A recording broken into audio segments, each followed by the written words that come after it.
అందరికీ నమస్కారాలు. ఈరోజు మనం నేర్చుకునే భాషాంశం ఏంటంటే అక్షరాలు, వాటి నామాల గురించి తెలుసుకుందాం. అచ్చులు. అచ్చులు అంటే అ, ఆ, అకారం. వీటి యొక్క నామము అకారం అని మనం పిలుస్తాం. ఇ, ఈ, ఈకారం. ఉ, ఊ, ఉకారం. రు, రు, రుకారం. ఆ, అత్తు. ఈ, ఇత్తు. ఉ, ఉత్తు. ఏ, ఏ, ఓ, ఓ, వక్రములు. ఐ, ఔ, వక్రతములు. అం, అనుస్వరం. అహా, విసర్గ. అరసున్న, అరసున్న. అ, ఇ, ఉ, రు, ఏ, ఓ. ఇవి హ్రస్వాచ్చులు అంటాం. హ్రస్వము అంటే పొట్టిగా ఉన్నటువంటి అక్షరాలు లేదా పొట్టి అక్షరాలని అంటాము. అలాగే ఏకమాత్ర కాలంలో పలకబడేటటువంటి అక్షరాలన్నమాట. ఆ, ఈ, ఊ, రు, ఏ, ఐ, ఓ, ఔ. వీటిని దీర్ఘాచ్చులు అంటాం. దీర్ఘాచ్చులు అంటే మరి ఏకకాలం కాకుండా మరి ఎక్కువ మాత్రాకాలం తీసుకున్నటువంటి సమయం.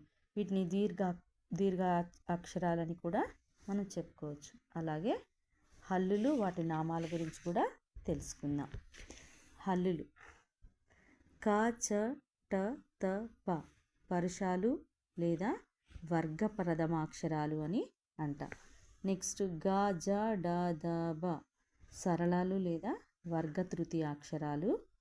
అలాగే ఖ, ఘ, ఛ, ఝ, ఠ, ఢ, థ, ధ, ఫ, భ వీటిని వర్గయుక్కులు లేదా వర్గ ద్వితీయ చతుర్థ అక్షరాలుగా మనం చెప్పవచ్చు.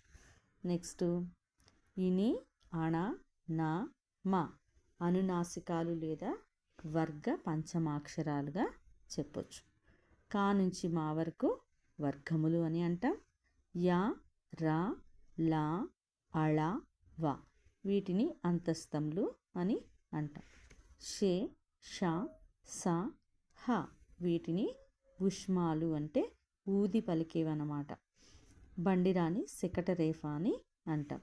కా నుంచి ఇన్యా వరకు కావర్గము. చా నుంచి ఇని వరకు చావర్గము. టా నుంచి అణా వరకు టావర్గము.